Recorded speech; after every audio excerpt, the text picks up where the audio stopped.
Welcome to Haunted Hospitality, Southern stories told by spooky gingers. I'm Robin. And I'm Zoe, and I have a story for you guys today. But first, Robin, how's life? I have not prepared anything, but I'm doing fine in general. Okay. Yeah, I think I need to sleep a little bit better. Okay. But I did, last week, I slept, 3 or 4 nights in a row that I had at least 8 hours of sleep, and I felt fantastic, so maybe I should actually try to do that on the reg. Okay. Mm-hmm.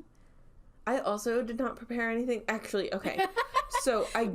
We have an episode for you guys. It's just we don't know what's going on in our own lives. Yes. Well, see, I did prepare something, but I accidentally said it in the last episode. I was going to talk about how I was doing my Legos again. You just got on a roll with it? And I just got on a roll with it. Okay. So. Maybe we can just let people know that in general we're okay. Yeah, we're okay. We're okay. We're okay. Yeah. Do you want to hear what I have for you today? Something? I was something. Yes, well, actually, give me a something. Listen, it's a something southern and a something spooky all in one, and also it is it's 2 birds, 1 stone beyond just a something southern and something spooky. Okay. This is from an article in Southern Living magazine. Gosh. By Abigail Wilt, and it's called 12 of the South's Most Haunted Places.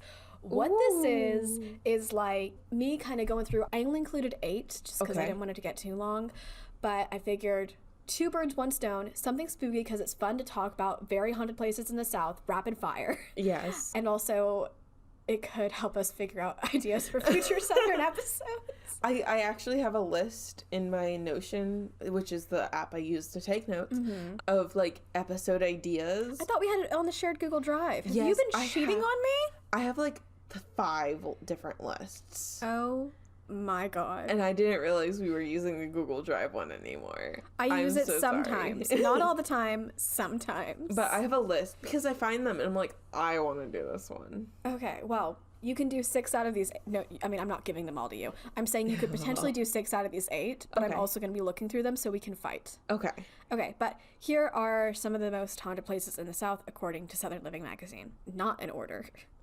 Number 1 is the Crescent Hotel in Eureka Springs, Arkansas. Yay! We did that episode something. Yes. I actually have no idea what episode it was.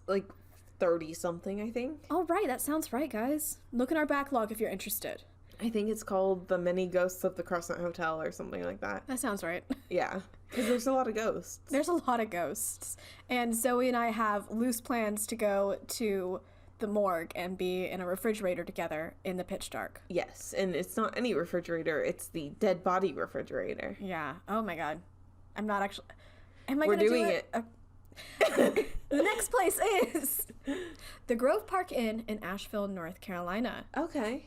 I haven't heard about it, but... That's not the one we saw on our ghost tour, is it? I genuinely have no idea. It did say it was in the woods, and we did a ghost tour in the city. Yes, we did not go into the woods. So probably not. Okay. They have a pink lady that can make people sick when they get near room 545. I don't need the pink lady's help. I get sick on my own, and then I go to the pink lady called Pepto-Bismol for help. All you need to do is eat an apple, and you are down for the count. Yes. It must be hard to be here.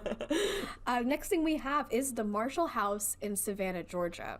I have heard of that. I have heard of it. I think there was one day where I was thinking about doing a story on it. Mm-hmm. It's definitely still one of the ones I can do, but sometimes I just decide for whatever reason I'm going to do this, not this. But I found a really funny Yelp review of it, of a guy who said he did not believe in ghosts, but was like, but this place is spooky and I'm mad about it. It was so funny. I'm so sorry. Much like the Moon River Brewing Company. Cough, cough, episode 12. Thank you. This place was used as a hospital for the yellow fever, and it is now a hotel with ghost children. Love them ghost children. You can't have a hotel without ghost children. Actually, most of these places are hotels. The next place we have is Myrtle's Plantation in St. Francisville. Oh, that's why I had this link up. Myrtle's Plantation in St. Francisville, Louisiana. Okay. It was a plantation where enslaved people live and work. And in 1992, an insurance company was doing insurance things and was like, we need a photo of the property for insurance reasons. And so they took a photo of the property and they sent it to them. And there was a ghost. So there are 2 ghost photos. I'm about to show you that if one of us does Myrtle's Plantation, we can go into a little bit more. Are you ready for this? Yes. Can I find the tab? Found it. Can you see that? Zoomed out, than zoomed in. Oh. And there are better resolutions of it. But that is definitely the shadow of a person. that is definitely a shadow. Well, I think the idea is that's actually A shadow person. Maybe not a shadow person. That's just a person, and then you can kind of see through them because you can kind of see into the siding through them. You can't see it that well in this image, but there's other ones that are more blown up. But I'm just on this page because then you can see another image. Okay. Is this the same place? Same place. These people, they're not ghosts, but... Yes, they're not ghosts. What was that sound? This is behind them. That could be the It's not weird necessarily... reflections plus the pattern of the curtains. It could be weird reflections plus the pattern of the curtains. But looking at it, we do know exactly where the eyes, nose, and mouth is. But if that is a ghost of a person, that would be a fugly person. I think it's supposed to be a little girl, Zoey. That's incredibly rude to say, but a little... Imagine what you're doing to her ghostly self-esteem. She's kind of fugly, though. Oh my goodness. I think she just looks vaguely angry. She has like a swollen head. No, I think she just has a round face. Okay. Okay, guys, if y'all want us to go into this more, let us know. Be like, I vote Myrtle's Plantation. Okay? Okay. Ahem. More spooky places. Then we have the Driscoll Hotel in Austin, Texas, which I've definitely heard of. Yes. The name rings a bell. The name rings a bell to me too, but I was like, why? I don't know. I didn't know either. Anyway, they have the ghost of a colonel and a portrait of a young girl who died at the hotel, and if you stare at it for a bit, she will grin at you. Okay, I know exactly why I've heard of this. You know the... Did we cover this No. already? You know the Airbnb hotel that I did? No, you did. I did. You did. I did. Yes. Magnolia Hotel. Yes. I couldn't remember the name of the hotel, and so I Googled haunted hotels in Texas, and I found the Driscoll Hotel, and I was like reading the information to see if it was the same one, but it was not. How would that filter into my consciousness, though? So I need to still account for that. We Gemini rising twins. Rising twins. Okay. We share consciousness. The next one, the Battery Carriage House Inn in Charleston, South Carolina. I've heard of that before. Listen, I absolutely want to cover this. Okay. But in the meantime, before I get to covering it, go to Barks, Brews, and a Casket for Two in their episode Battery Carriage and Heartbreak Charleston SC. Yes. They're amazing. Love them to death. Love them to death. You might hear some familiar voices in that episode maybe. via a podcast promo that plays in it. Yes. Just saying. But yeah, 100% want to cover it. I've been hearing about this one for years and years and years. In fact, Zoey, I call dibs. I call dibs. You can have it. Thank you. Because you want to know why? Because you like Charleston? Okay, yeah, but listen. I can't call dibs on the city of Charleston. There's too many ghost stories for that. I kind of avoid Charleston because I figure you like Charleston enough. I thought you liked Charleston too. We've been to Charleston I do together. like Charleston, but I feel like you have a special place in your heart for Charleston. Meanwhile, I'm just like Charleston, you know? Well, that's very not convenient. Considerate. That's very convenient of you, Zoey. No, it's very Yes. considerate. Okay, but the reason I wanted to Battery Carriage House specifically, they have a ghost that's just a torso. You've heard of the Headless Horseman. No. Now just hear of the freaking torso. It is a floating, aggressive torso. Beautiful. I know, right? I need to absorb all the information I can about this torso. Yes, please do that so you can then tell me about this torso. Yes. The next place is the historic Partridge Inn in Augusta, Georgia. Okay. It has a ghost bride Ooh. that writes on the windows. Like writes, okay, you have a foggy window like in a grocery store, and I guess she writes words on it. That's all I put in there. I'm very excited to know more. I don't necessarily call dibs on that one. Okay. And for the final one that I'm mentioning, King's Tavern, baby! Woo! Natchez, Mississippi. Check it out. Episode 11. We did Haunted Boozy Places Part 1, King's Tavern, plus the Hat Man. Yes. Which was totally a coincidence, by the way, that you did the tavern at the same time as I did the brewery. It was a major coincidence that we ended up just running with and turned it into a part 1 and part 2 Haunted Boozy Places. Which we should have a part 3. It can just be an ongoing thing. Like, anytime that we're like, you know what, people drink alcohol here, we'll just haunt it. Well, like, the alcohol drinking has to be, like, a major part of what happens there. It can't just be a hotel that happens to have a bar. See, I was actually about to be like, technically this could be a part 3, this episode that we're in right now, because there is currently a distillery that is at this place. And it's haunted. It is haunted, however, it's not known as a haunted distillery. So I would not consider it a part 3. Okay, guys. This is not a part 3. But it's an homage. It's a runner-up. It's an homage. Yes. An honorary mention. That's the word I was looking for. Honorary mention. Haunted Boozy Places. Like, Haunted Boozy Places part 2.5. Yeah. Like Lion King 1.5. Oh, I loved that movie. That was really good. I hated the first one, but I loved the 1.5. Oh, honey. I know. Honey, no. I know. I mean, I like Lion King now. We're going to get a 0 rating because of that. Like, I don't even think you can give it a 0 star. We're going to get a 0 star. I like Lion King now. And it will be completely understandable. But when I was younger, I just really hated that scene where Mufasa dies. Well, yeah, you're not supposed to like it, so I stopped watching the movie. I mean, it did its job. Okay, but guys, legit, listen to that episode if you want to know more about the son of a gun, the Hat Man. Yes. He's, like, one of my favorite things to talk about, and my least favorite thing to think about before I go to sleep. That's an inconvenient toy to have. So do you have a story for us? I do. So do you want to tell me? Yeah, sure. Okay. So we've covered hotels. Mm-hmm. All of them. We've covered every single hotel in the South. We've covered haunted hotels. We've covered haunted houses. Mm-hmm. We've covered haunted woods. Oh, yeah. There are a lot of haunted things. Yeah. 2 more haunted things on my bucket list, personally. A haunted prison and a haunted hospital. Are we doing a 2-in-1? No. We're doing the haunted prison. Okay. Keep an eye out for the haunted hospital. It's going to come soon.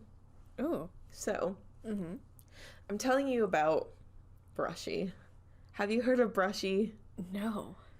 This is the sarcastically affectionate name for the Brushy Mountain State Penitentiary. Where is it? It is in Tennessee, specifically the city of Petros. Oh, yeah, I did know it was in Tennessee. You didn't know, but it's okay. I wouldn't have expected you to remember.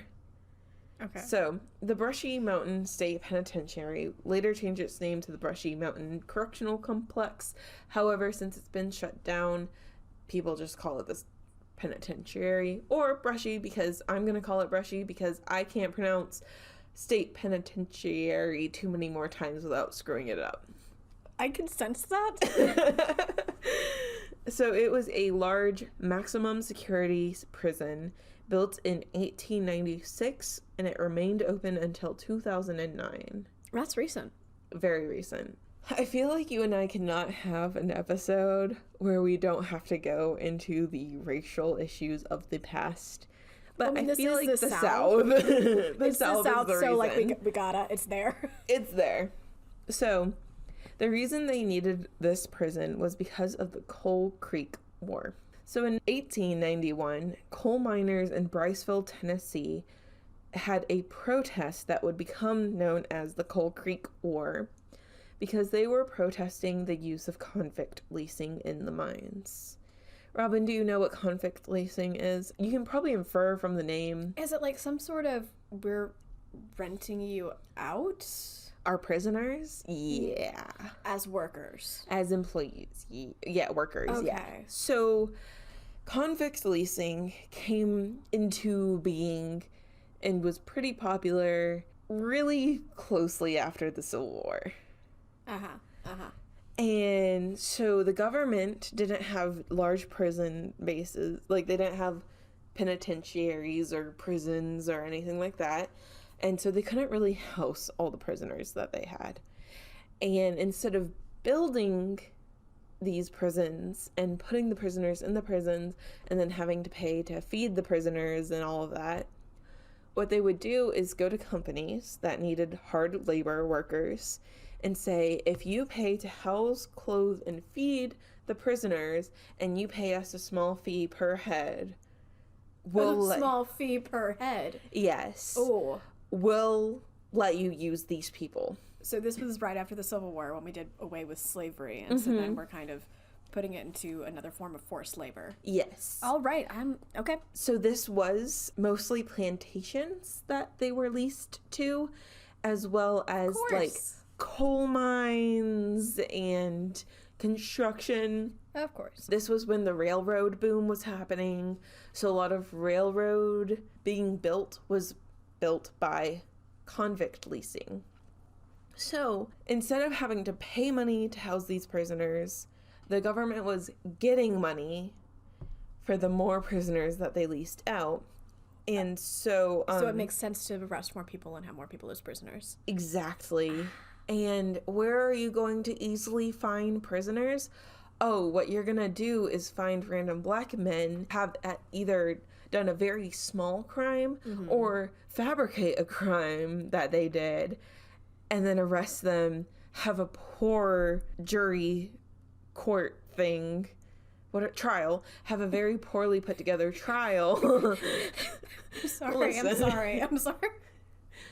And basically say you have to be in prison for 10, 15 years. And then they would go to the mines and the plantations. And I think the statistic I saw was like 75% of the prisoners were black men. Wow. Yeah. Wow. And most of them either literally did nothing wrong or did something small like stole an apple. Like petty crimes. So petty, yeah. Okay. So the coal miners were like, no, we don't like this. We're going to go on strike. But they weren't doing it for like the social justice. They were like, well, the coal owning company is preferring to use these convicts because it's cheaper than paying us. So we're going to protest against convict leasing so that we can have a job. Okay. Yes. Okay. So that's when the Coal Creek War broke out. And it was kind of like a big war. I didn't want to go too deep into it, but blood was shed. Quite a few people died. Yeah. Really? Mm-hmm. Okay. But the result of it was Tennessee state legislature abolished convict labor system and instead built the Brushy Mountain Mine and Prison, which then became Brushy, the penitentiary. They had the convicts build a railroad spur, work in the coal mines on the site, operate the coke ovens, and farm. So it was still labor, but it wasn't stealing labor, in quotes, of the non-imprisoned man. So the coal miners were happy because their jobs weren't being taken, and now basically the government owned its own mine to force the prisoners to work in. Okay. Yes. The original prison was a wooden building, also built using prison labor. And then in the 1920s, it was rebuilt using stone that was mined by the prisoners from a quarry on the property. It was built by the prisoners. In 2008, it was listed as the oldest operating prison in Tennessee. Of course, it shut down the year after. The prison is surrounded by woods and is near the Frozen Head State Park and Natural Area, and the terrain is very, very dangerous.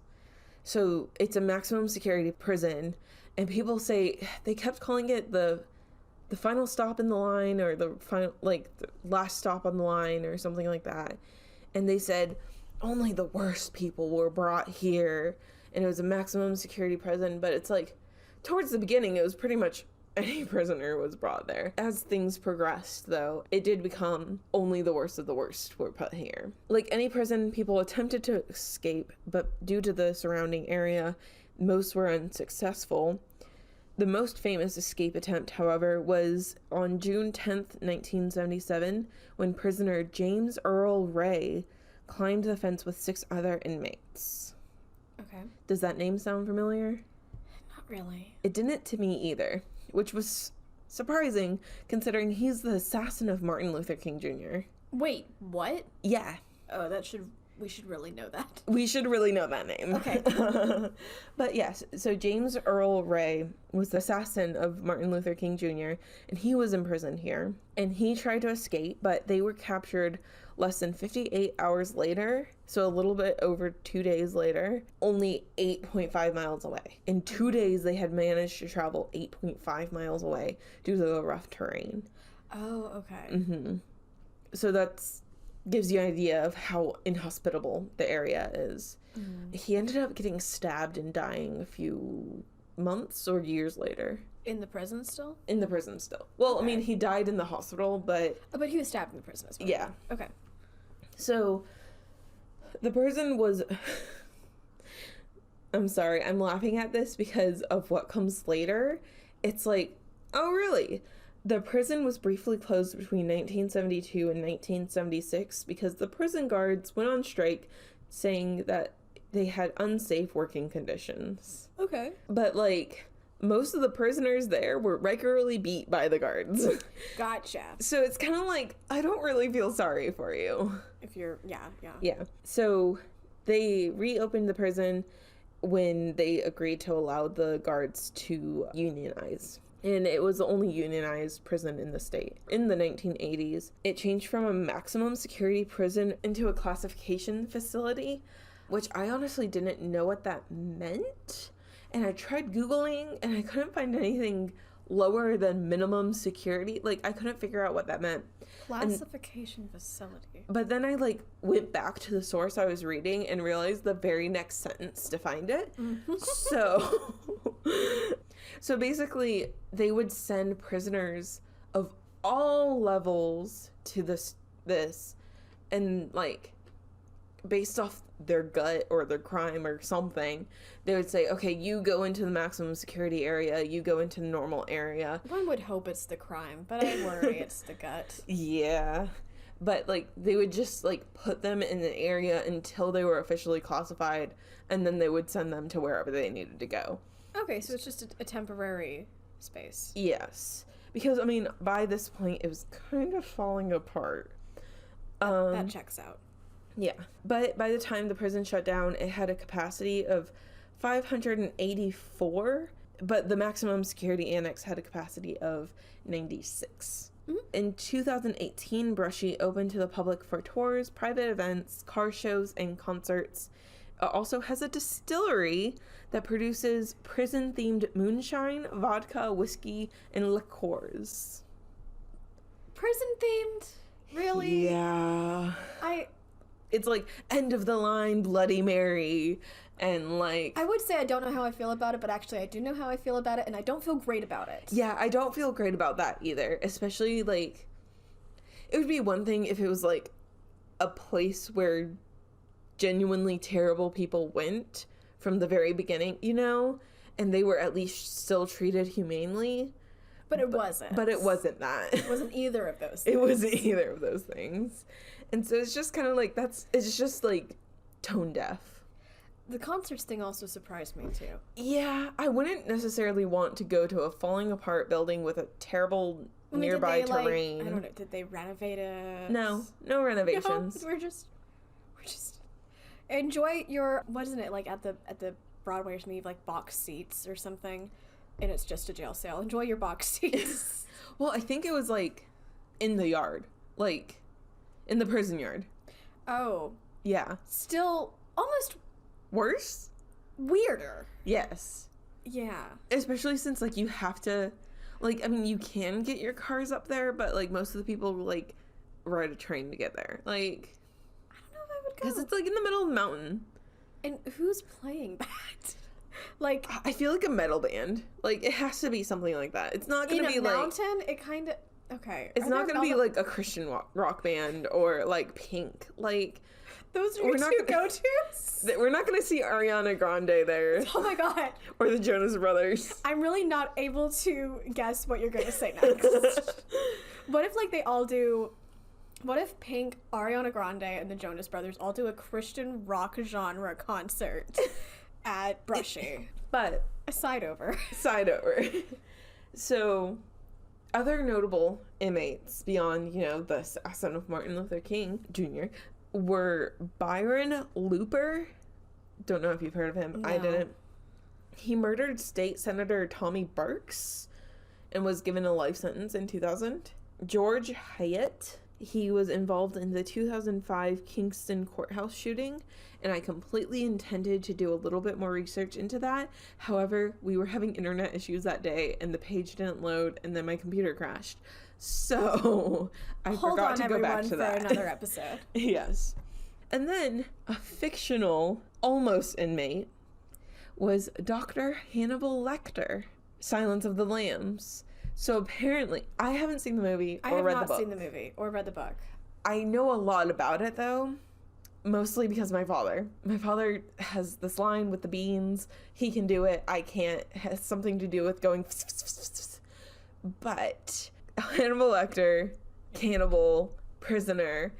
Apparently, there's this woman investigator, and she's trying to do some sort of investigation, and Hannibal Lecter can, like, tell her what's going on, and so he gave her information, but in exchange, he wanted to be transported to this facility, Brushy, and she's like, okay, I'll do that, and so he gave her the information, and then she took that information and went off, and then he was being...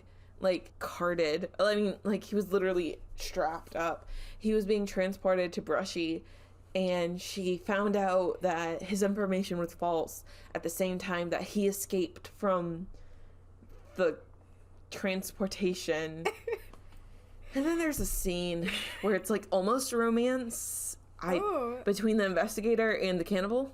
I think it's in a barn in the rain. I could be reading into it.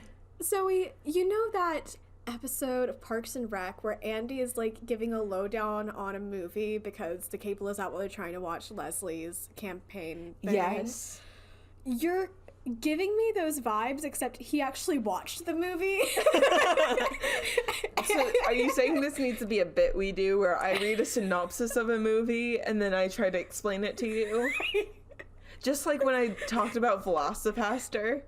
Yes, new something spooky idea. It's like the opposite of movie reviews. And even better if I've seen it and I can just ridicule you afterward. Thank you. Okay, so I guess he, like, almost went to Brushy, fictionally. He almost went to Brushy. All right. But it's like that, the only reason I included that was A, because interesting fact, but B, it just kind of, like, shows you how big Brushy is, that that's the place. It's well known. Yes, thank you. It is that part is of the the word. Public consciousness. It is. Okay. How big it is. It's just such a big place. It is big. You see it wherever you are. Mm-hmm. It's in the background. They just put it Brushy. Yes. Mm-hmm. It's apparently also in a couple songs and another book, but I didn't recognize those, so I was just like, I don't care. They didn't decide to read the synopses and then give me the synopsis. No, I figured that would make the episode a little too long. Okay. So, let's get into some of the more spooky aspects. Spooky! That was the history. Time for the spooky. And sad, really. Okay, so some basic general things, common haunted things. People claim that you can hear the screams of the prisoners. Oh. Yeah, that's fun. And the sound of them banging against metal bars and railings. Okay. Yes. Furniture is moved when rooms are empty, so you'll go into a room and leave and come back and everything's rearranged. Doors slam when no one is near them. Flashlights and other electrical equipment go out randomly. Pigs will refuse to enter the area. Wait, rewind. So, okay, I was given an explanation of this. Can you recount that for me? So, pigs, oink oink, pigs. I know what you're talking about, yeah. Will refuse to enter the area. So I'm gonna kick you. And the reason I was given for this is because Jesus casted demons into swine in the Bible. Oh, I did see. Remember in the Haunting of Bly Manor that came up a bit? Did it really? I didn't know it was Jesus doing it, but I did know something about swine's possession demons. Yeah, so apparently people... I don't call pigs swine, by the way. I just did it because you did it. Yeah, I know. I understand. Okay. I did it because the article did it. And I think the article did it because the Bible did it. Somebody who's listening to this is gonna, like, want, like, pork on their sandwich and just be like, can I get a swine sandwich today, please? Sorry, I did it because the podcast did it. Yes. Okay, what? But yes, so apparently, like, they thought, oh... pigs get possessed. Let me try to bring a pig in here. And the pig was just like, no.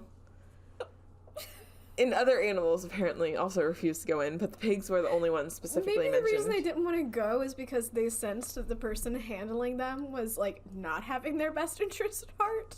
Because the person was like, I really want to see this pig get possessed. I mean, is there... Okay, Zoey, for realsies, is there any, like... hints of demonic possession in this jail? No. Okay, then I don't get why they brought the pigs. So there's bad energy at this jail. Like, everybody who goes is like, yeah, no, the vibes weren't great. Is that the Insta caption after the concert? Yeah. The vibes weren't great. The vibes weren't great. Hashtag the vibes weren't great.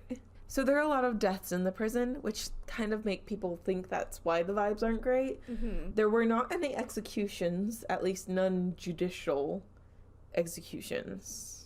Like, so a judge isn't ordering. Yeah. It's not done by law. How about that? Yeah. There were regular fights amongst the prisoners, which often led to death. Deadly mining accidents happened far too frequently because the government didn't really care if the prisoners died, so they didn't exactly make it the safest. Gotcha. Tuberculosis, typhoid fever, pneumonia, and syphilis were rampant, with 2/3 of the prisoners having syphilis. Oh. Yeah. And it claimed the lives of many, especially since it was an unclean area and it was overcrowded as well, with thousands in an area designed for 500. Oh, okay. Yeah. Also, prisoners were often beaten by guards for underproducing. Like, not getting enough work done. Yeah. Quote unquote. Yeah. Even though most of them are injured or very sick. Gotcha. So they would often get beaten and then, because they are already sick or injured, die. Mm. Also, there's just random violence. Somebody we'll learn about in a second. Somebody just, like, walked up to him and stabbed him. Randomly. Okay. He apparently cut the lines in the lunch hall too many times, and the person didn't like it. Okay. Yeah. So, prisoners would spend time during the day, laboring while being whipped. And it's like, oh, so this wasn't slavery? It wasn't? And they're literally being whipping whipped. People. Okay. Yeah. And then they would crowd into the wooden building that housed thousands of people when it was designed to hold about 500. The building was also falling apart in a major fire hazard. Sorry.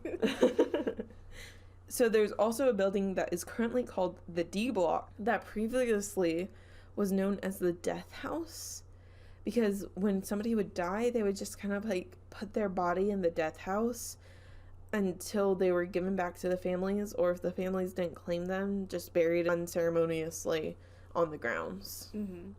So a lot of dead bodies are buried on the grounds. Yeah. Especially since a lot of the families of the people who were sent there didn't have money for a funeral, so they wouldn't go to claim them, so at least they could be buried. Gotcha. One news source says that about 10,000 people died on the property between the years of 1896 and 2009. Okay. So a little over 100 years.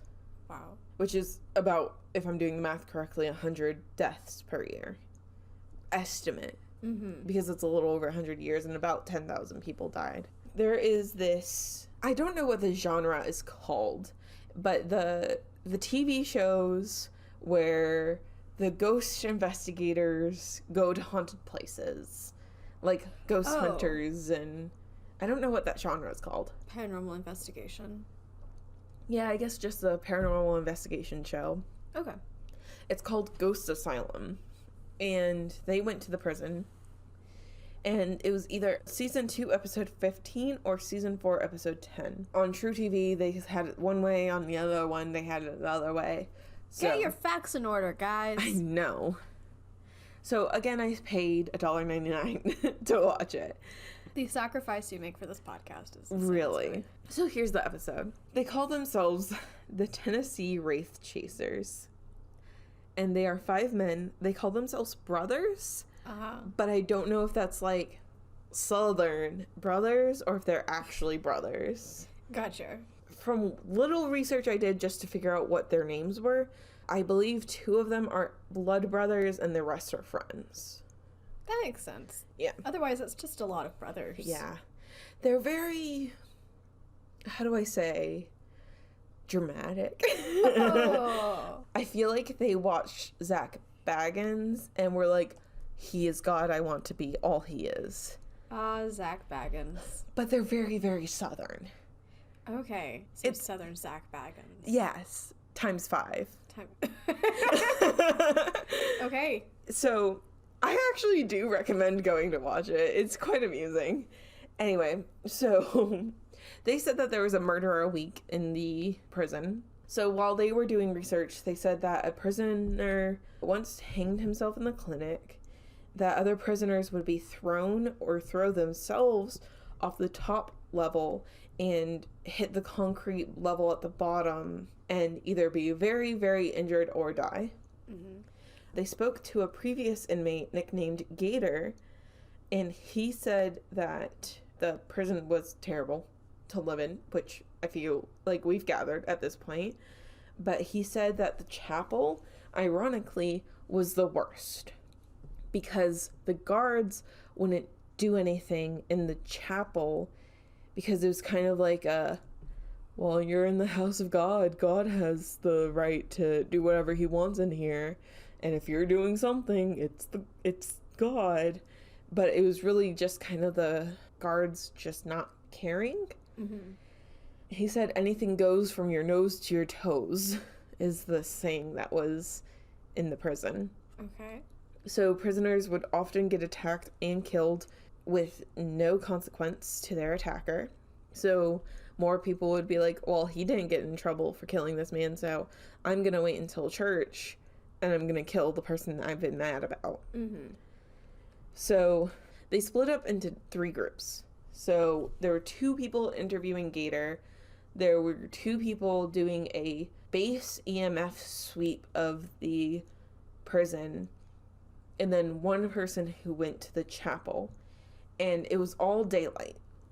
So they were getting their, like, base readings before it was midnight. Mm-hmm. And one of them, whose name is Doogie, he went to the chapel, and he wasn't inside yet. And he had what he called a phonetic generator, and somebody else called a oculus. No, not an oculus. He called it something like that. So you know how there's 2 little devices where voices come out? And one of them is like an EMF voice where it's like you can hear the actual voice of the child or whatever. Mm-hmm. But the other one is like a Microsoft Sam voice or like a robot voice. Yeah, and in that one it's like almost interpreting different sounds around it, trying to make a word out of it.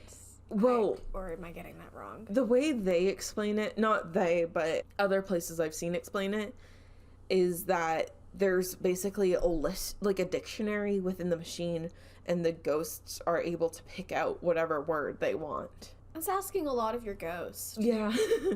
But I don't know how it works. I don't know if it translates sounds, but it was one of those machines, the dictionary one.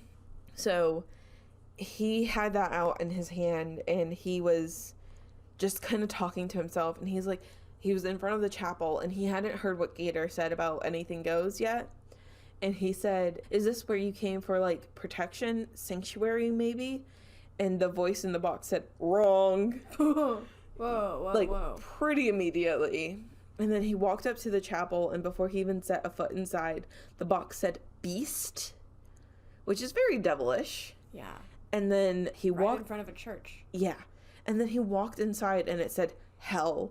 And the EMF started going up to, like, middle levels. And did he keep going in there? I assume, yeah, but I... Actually, at that point, he turned around. He's like, okay, that's good. Because it was still during the day, they were kind of, like, getting a feel for the area. Oh, they're getting a feel for the area. Because, like, the thing is, I would turn around, but I was surprised that he would. But okay, if it's during the day, gotcha.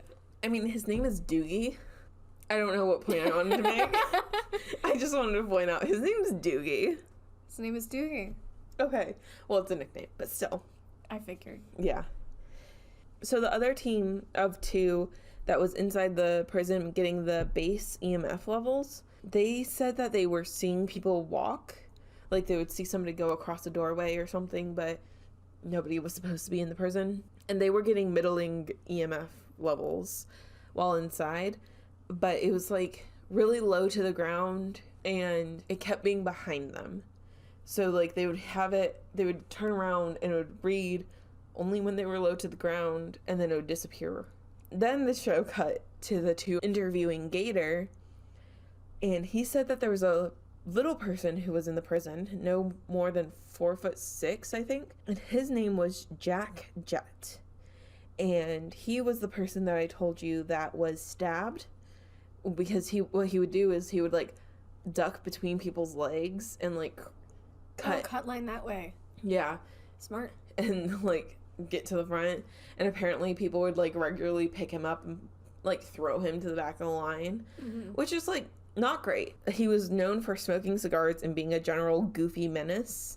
He was killed, stabbed 19 times in C block, and Gator was telling, I don't know if he saw it or if he was just there when it happened, but apparently it was gory. It was definitely a violent death. Somebody was in solitary. I think it was the guy who was Doogie, who was in chapel. He went to the solitary area.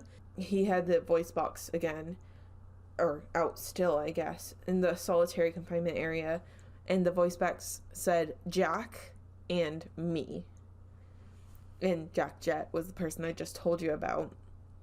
So he's like, are you telling me your name's Jack? Didn't really get a response. And then he said he felt something hot on his leg, like hip area, and he looked down and he found a hole burned into his shirt. He said burned. To me it looked like scissors, but that's what they were saying, that maybe Jack had a cigarette because he was known for drinking cigars and cigarettes. Smoking. Wow, that's hardcore, man. Yeah. Okay, I'm gonna say an interesting. Yeah, that one. I don't quite believe it, but it's okay. What? You don't believe? So I believe that in these TV shows, I don't think there's a single TV show out there where they don't fake at least 1 or 2 things. Yeah. Because they have to make it interesting. Otherwise, you're just in a silent building for a night. Yes. But I do think they can also have real things that happen, which is the only reason I ever go into these episodes, especially since they do a lot of research and in interviews that I can't find anywhere else. They do, they get firsthand. How about that? They get firsthand. Having watched one of them, I know that I disagreed with the findings for example, the King's Tavern one, but they did have some firsthand interviews that were very helpful in terms of gathering information. Right. And you know, when they go in with EMF readers, if you hear it from the machine, then it actually happened. Right. I trust. But no, I don't believe they're getting, like, possessed every episode. Yeah, no. That actually happens in this episode. I'll address it later. Oh, really? But, okay. Yeah. Uh-huh. Anyway, so, okay. I'll preview it now. So, apparently, the thing that sets them apart from anybody else is that they're trying to capture a ghost. What? Are we Ghostbusters here? So their goal is to capture a ghost. So on night 1, they go in just to do the investigation, and night 2 is when they try to capture the ghost. What's the goal? What's the end goal here? To prove ghosts exist. And, like, by capture, you mean trap, or do you mean, like, on film, we want you on film? Capture as in trap. And like, they have a little... Take it, like, on a museum roadshow? They have a little device. Oh, my God. That I don't understand the logic behind it, but basically it has 4 batteries in it, and they keep the batteries dead. And they're like, hey, if you want to come with us, possess this device, essentially. Sorry, and, like, if the spirit possesses the device, the batteries charge up. Have they ever had a battery charge? I have only seen this one episode. Do they get a battery charge? But they get the battery charge in the moment where it shows that the batteries are charged, but when they bring the device home and, like, test it for charge, the batteries are dead. So they did not successfully capture a ghost this episode. I'm really So I'm so sorry for them. So sorry for the 5 Southern Zak-Bagans brothers. But yes, so night falls, they go into the chapel, and they set up a game of dominoes because apparently Jack Jet was a gambler. And so this was the part where it's like, if this is real, and they didn't do any, like, TV magic, this is really cool. What happened? Okay, so they had 2 devices on their table. One said no, one says yes. Okay? Okay. And the yes sensor, they both have, like, beams of light. Like, it's like a measurement. So if the lowest light comes on, it's a very small energy, but if the highest light comes on, it's a high energy. Okay. So one says yes, one says no, and they sat it on the table and they're like, hey, hit this one for yes, hit this one for no. Do you understand? And immediately the yes sensor goes off. And they're like, okay, pretty cool. So they set up the game of dominoes and they give the ghost a hand of dominoes. Because you know dominoes is a gambling game, right? Okay. It's not designed to be knocked over. Okay. You're supposed to put the numbers together. I think I've played it before. It's just Okay. one of those games where I always have to have a refresher before I do it again. But basically, you lay out a platform of dominoes, and everybody gets 5 dominoes in their hands, and you have to put the dominoes in a place that any sides that touch have the same number. So if there's a 2-3 domino, and I have a 2-4, I have to place it in a way where the 2s touch, but the 3 and 4 do not. So it's like a puzzle game. It's like placing cards down. Mm-hmm. So they set up a hand where the dominoes are standing up so you could see them from the side. They had another device that had numbers. And they asked the ghost which domino it would like to play. And the 4th number lit up. Okay. And so they went to the 3rd. The 3rd one lit up. And so they went to the 3rd domino they set up. And it was a playable piece. Okay. Which is pretty cool. It could be complete coincidence. But if you take it at face value, they just played dominoes with a ghost. Excuse me? But anyway, so I saw that. I was like, what the heck? So they lit up a cigar, and then the open door to the chapel slammed shut. And one of them was like, did that door just shut? And the yes sensor went off. They asked, is that Jack? And it went off again. Okay. And somebody immediately, ran to the door and checked it, and no one was outside the door. But again, TV magic. Potentially. So they asked Jack if he wanted to leave with them, because that's their goal, is to capture a ghost. And then everything went silent. And they tried to ask several more questions, but it wasn't interacting anymore. So they left the area. Jack was like, that sounds like a pretty big commitment. Yeah. Sorry, guys. I'm having fun here. Thank you. Thank you. They moved on to different locations. Doogie went back to the hole, aka the the solitary confinement area. He sat alone in the room, and he felt something on his ear, and he felt a pressure on his chest that he described as angry. Ooh. His walkie was cut off from everyone else's because of how thick the walls were, and people actually, after everybody was done doing their things, they had to go get him to get him out. Porter, yes, his name was Porter, went to maximum security. He brought the yes and no sensors with him, and he asked if someone ordered the hit on Jack, and the yes sensor flashed. One of his cameras went dead, and his EMF reader started spiking. He asked if the ghost was playing with the meters, and the yes sensor flashed again. Okay. The yes sensor had the lights on it. The orange was the lowest and the green was the highest, like I mentioned before. And Porter asked the spirit to bring the lights all the way to green, and very slowly but surely the lights spiked up to green and held it there for a second. So it was kind of like it went up and then faltered a little bit, went up, faltered a little bit, and then went all the way up to green. Mm-hmm. And the green light shone for a good bit. And then he said the temperature meter went up to 100 degrees, and then it went back down to 31.9 degrees in the span of seconds. And that was what the meter was saying. He didn't necessarily notice the heat.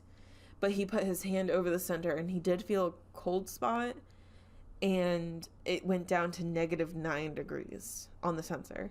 So either the ghost was messing with the sensor, or it suddenly got really hot and then really, really cold. Gotcha.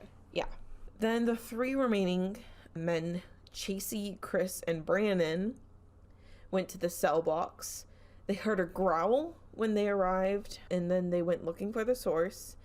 They also heard footsteps as they were asking questions. They saw the EMF reader go into the low-medium area, and then they heard a banging sound in the distance. They didn't hear much after that, so they went to the cafeteria where they say Jack died, and they heard the growl again. To me, it sounded more like Oh. something moving, you know? Mm-hmm. Which in its own could be kind of creepy, but they said it was a growl. And they saw something moving on the opposite end of the cafeteria, but the cameras couldn't really focus on it. But then they did see something that I saw as well. What'd you see? Was this, like, it was a white smoky substance, but it moved way too quickly. It was just like a vape cloud or something, and it like darted across the cafeteria. Okay. Yeah. That's interesting. And unfortunately, I can't have like screen grabs or anything because I rented it for like the night, you know? Yeah, gotcha. Definitely go watch it if you want to go see it. And also have some popcorn ready because it's kind of funny. They met for a mid-session debriefing and they reviewed the audio and footage. So they were listening back to the recordings. Apparently there was like there was probably a producer or something off screen who actually went through them all. When Doogie was alone in the solitary cell, he had said there were some bad things that happened here. He didn't hear it in the moment, and he didn't hear it on his voice box, but they caught an EVP of a man's voice whispering yes immediately after, and it was kind of like a yes. Ooh, okay. Yeah, and I understood it without captions. Gotcha. So it's pretty cool. So during the dominoes game, there's actually a spirit orb behind the men that was caught on camera that none of them saw. And it was blue. What do you think of the orb thing? Because I'm basically, whenever I see an orb, I'm like, Honestly, they had so many cameras set up that it could have been like the lens of a camera reflecting light. So personally, I believe somebody seeing a spirit orb in person and telling me about it 10 times more than I believe a spirit orb appearing on camera. Okay. But nobody saw it. So this is where I stopped watching because I skipped to the end more accurately, because this is when they left for the night to come back the next day to try to capture the ghost, and they're like coming up on, and one of them claims he got possessed. And I feel like at that point you're no longer investigating, you're entertaining. Oh yeah, 100%. So at that point, I didn't really care. So I just kind of skipped to the end, because all these paranormal episodes, they have like a recap at the end where they're like, okay, here's all the proof we got. And that's where I saw that they did not successfully capture the ghost. In their full wrap-up section, at one point they did capture, there were a couple other things that they mentioned, but I was like, either I didn't see it or I didn't understand it. But there was an EVP where it said, come inside. Okay. Yeah. I heard without captions, because whenever I see that they're about to play an EVP, I usually close my eyes. I heard inside very clearly. And there was obviously something leading up to it and something trailing off from it. But the inside was very clear. So you're saying it could have said come inside? It could have said come inside, but it could have been like, I don't, you know what I'm saying? Like, it could have been anything else that had inside in it. Gotcha. Yeah. Smart tactic, by the way, to shut your eyes while you're listening to it. Yeah. Thank you. Because once you do see the words, you can't unhear them. Yeah. Yeah. So that was all from that TV show, which is called Ghost Asylum, that I totally didn't have to scroll back to learn the name of. You told us at the beginning of it. I know, but that was all of that one. So Knox News, an actual news place, sent one of their reporters and photographers to take a tour, and there are some interesting things that he heard. The tour was led by Debbie Williams, who worked at the prison for 20 years. She said that one prisoner was killed, chopped up, and flushed down the toilet. The walls were chipped, mostly due to age, but some of them were from Persian shanks. During a tour, investigators once played MLK's I Have a Dream speech outside of James Earl Ray's cell. And then they claim they heard in person a voice say, "Hush." Oh my god. Okay. Alright. He said that he saw shadows through the windows that would move away every time he moved towards them. His photographer said that he heard whispers in his ear in the suicide watch area. Okay. And they also heard a bang that turned out to be nothing, but they didn't explain it any further. I found another source that spoke about Jack Jett, the little person who was stabbed. They said he was actually on the phone with his mother when he was stabbed, and other prisoners have reported seeing that same phone levitating off the hook and then be put back onto the hook.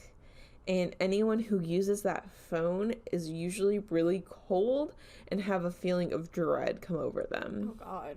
Yeah. Okay. People see objects float across the chapel, and apparently the entirety of the chapel is always cold, even during the middle of summer. Yeah. Floating orbs are often seen in solitary confinement cells. And I learned something new. Don't know how factual it is. Considering it's talking about orbs, I don't know if there is such thing as factual. However, frightfind.com says that the color of the orb actually tells you the type of spirit it is. Yellow or white or other pale orbs are usually gentle spirits. However, purple and red orbs are aggressive. The orbs usually seen in the hole are purple or red. Okay. And the one that was seen in the chapel was blue in the Ghost Asylum episode. There are frequent reports of footsteps and whispers heard in the solitary confinement area. And then there's another group, A Journey into the Haunted, who went in to write a news article about it. And they toured with some employees and learned some more info. Apparently there is a female spirit named Bonnie, despite the prison being all male. And she can be seen in the middle of the yard, but it's like kind of like one of those things where like you'll look at her, you'll look away, and you'll look back and she's gone. Oh, gotcha. I like those. And people believe that she was there from before the prison was built. Like, so she was tied to the land somehow. And granted, these are pretty rough lands, so it's easy to believe that somebody was maybe in the mountains one day and just died. Yeah. There's a spirit in the cafeteria named Waterhead. Really? Yeah. Apparently, he had his arm nearly cut off and then he bled to death in the cafeteria. Oh, God. And people just kind of like stood there and watched it happen. And apparently, he'll just like be there when you're in the cafeteria. So in C block, there's a spirit named James who loved cigarettes, and people say that you can place a lit cigarette in James's cell and you can watch it being smoked. Personally, I've never smoked a cigarette, but according to the author of this article, they say that new cigarettes, they go out if they aren't being actively smoked, and it doesn't do that in James's cell. And I have watched people smoke before, and usually when they like put the cigarette in their mouth, I don't know what they're doing. I'm sorry, I'm naive. When you inhale, I guess it that's, lights up. I was gonna say they suck on it, but when they put it in their mouth, Like, it burns a little brighter, and then it goes. it burns shorter too. Like it comes closer to them, and apparently that's what happens. Listen. In the cell when he's in the cell, yes. Okay, cool, thank you. But apparently he doesn't like menthols, so don't bring menthols, which are minty. I don't know Actually with that. In D block, there is a spirit named Leroy. Most spirits don't move around the prison, but apparently Leroy was a bully in life, and he is also in death, and so he goes where he wants. People say that he will follow ghost teams around and just kind of mess with them, which I'm sure they love. Yeah, so he'll follow them around, and like they'll ask a question and he'll answer the way he wants to, not in the way that's maybe necessarily correct. Like they'll be like the whole conversation with Jack, Yeah. Okay. There's a good chance they weren't actually talking with Jack. They were talking to Leroy. Okay. So the team had a recorder. They had 2 recorders. On one recorder, it was pretty much like normal. And then on the other recorder, every time they asked a question, there would be an interference after the question was asked. It would only happen after they ask a question. It wouldn't happen when they make a statement or randomly, only after they ask a question. And it sounds like an EVP to me. So it's like it was trying to respond but couldn't quite. They captured a photo of a blue orb in the prison cafeteria, and they included that photo in the article, but to me it looked like a black screen with a blue little circle. So their cameras would refuse to focus despite them being good photographers and knowing their cameras. And apparently there are ghost cats in the prison, and one member of the team kept hearing a cat hissing over and over again in the night. They captured a photo, and I don't know if you'll be able to see this, Robin. The 2 very small circles. Oh, okay, them. Yeah. Yeah. I see that. That is what they say is the eyes of a ghost cat looking down at them from the rafters. Uh-huh. Mm-hmm.